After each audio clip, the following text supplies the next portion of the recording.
What up, guys? Midwest Brown Boy Chronicles live from Hartford, Connecticut, TV section, Dorohedoro, season 2, episode 6, I believe. Episode 6, yes. We finally get to see Kaiman's face. We finally get to get a little semblance of understanding. Is his name Aikawa? Is that who he is? Dokuga, when he was having his memories about thinking that Kaiman feels familiar, and okay, does that mean that in putting those mushrooms inside of Kaiman, putting those spores, essentially corrupts whatever was inside of him and stops him from being cursed with that alligator head? Or but why do we wonder then why Kasukabe finds Kaiman's other head by that lava at the bottom of the property that in had just exploded with mushrooms? What the hell? Ibesu and Fujita, is she alive?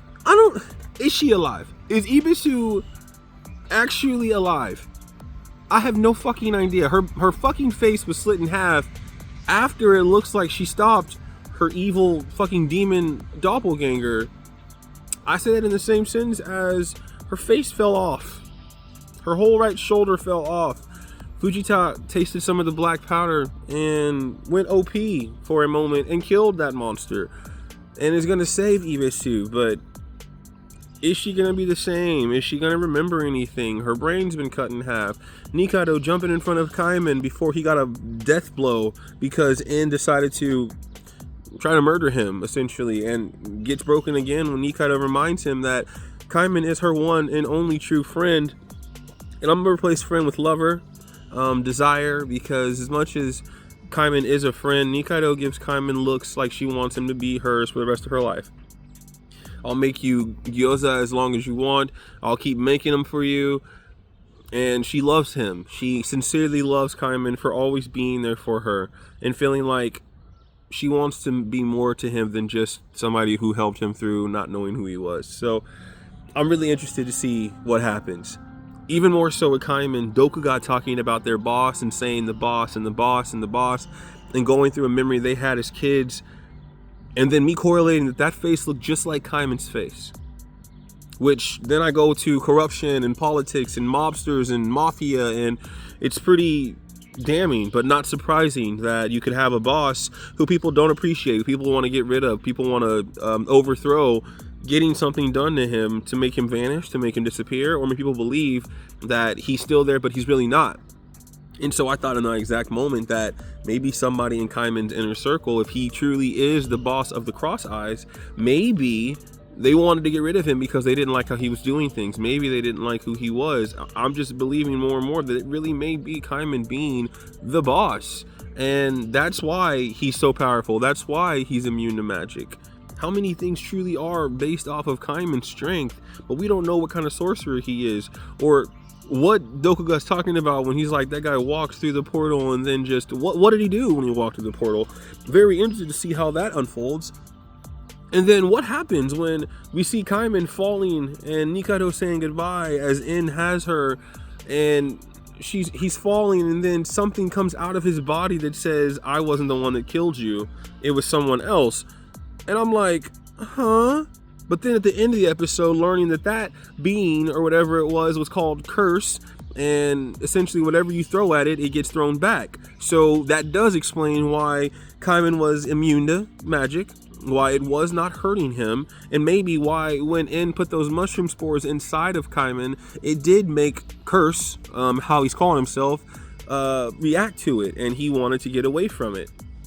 Because they pushed it out of Kaiman and he did die for a moment. And at the end of the episode, you hear him say, just let me die like this. Just let me move on and be okay with dying. And then his hand twitches, so we know he's not gone completely.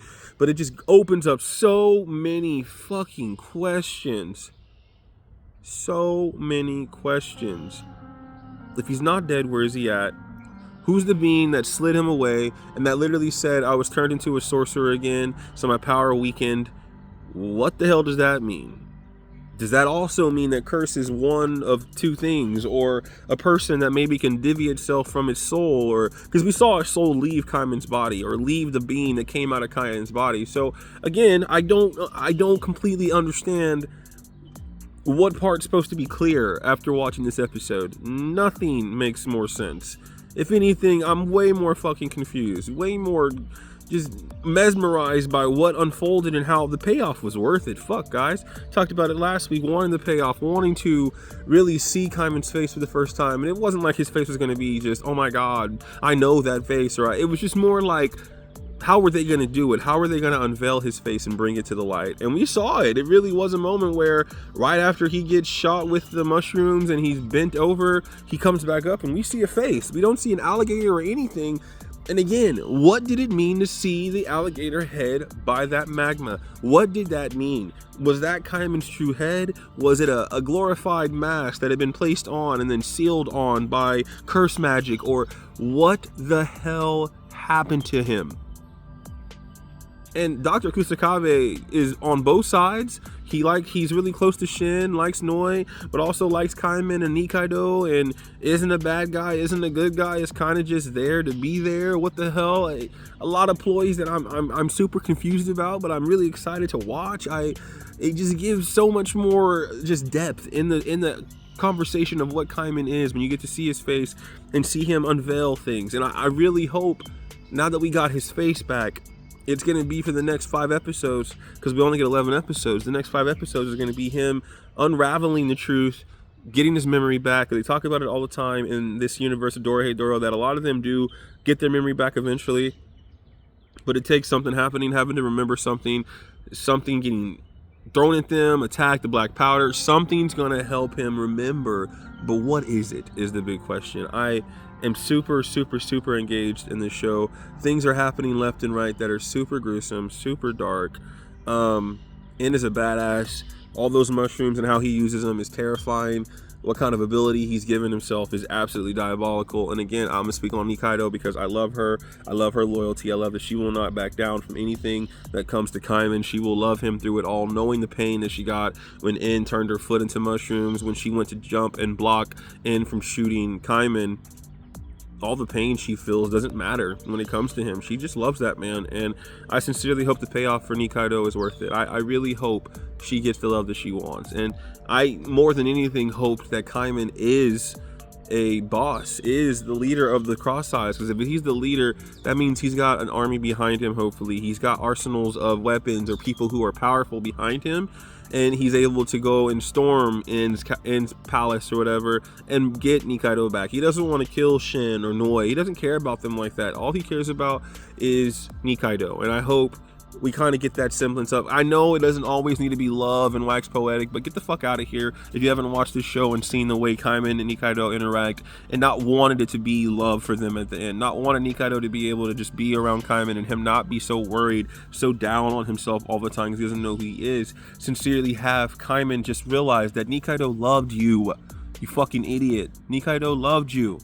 She didn't care what your face looked like. The alligator, fucking regular face, none of it mattered. She just loved you, and I wanted him to be able to see that, because Nikaido is a real down bitch. Okay, we need down bitches like Nikaido in the world, who don't question what you've been through, who just want to be there for you. And she's a down one, and an A1 since day one kind of character that I really do appreciate through all of her strife. And again, Dokuga, I think, is a bigger key to this than we want to believe, because he knows something about the boss that we don't. I think he'll be the one to end up talking to Kaiman or Aikawa, whatever his real name is, and getting him to remember things that he doesn't remember right now. So I'm really interested to see where it goes. We only have 5 more episodes. Episode 6 came out today.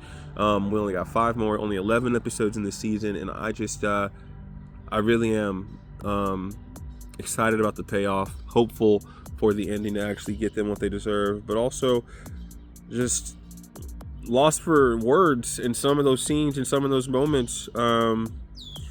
It's like Kaiman's getting hit with everything at the same time and not knowing where to actually focus in his brain, in reality, what's real and what's not, what's going on with the half-bodied person that's talking to Kaiman, that's drinking a drink with him, and then you see Risu and you see Dokuga and you see Kaiman, it looks like, melting off his face. I don't even fucking know. Whatever. This anime is fucking lit. It's what it is. I love it. I'm here for it. Nikaido deserves love. Kaiman deserves to know who he is. En deserves to get his ass whooped. I still love Shin and Noi. Kasakabe is amazing. Dokuga is amazing. Even Natsuki with her quirkiness. I love all these characters. Ibesu, I really hope doesn't die, and I do really appreciate Fujita for protecting her. Even though he was upset about having to watch her and guard her, he still did it because he does care about her. So, yeah, this episode gave me a lot of payoff, but it still leaves me with a lot of questions. So we're going to see what happens. But all right, guys, this has been Midwest Brown Boy Chronicles. I'm your Midwest Brown Boy, Jalen Brownford. Thank you so much for watching any of my videos. Like and subscribe. I'm out here in Hartford, Connecticut for one of my best friend's weddings. Loving it. It's cold as shit, so my arms have been crossed this whole time. No hand movements today, but I'll talk to you guys next week. Peace and love always.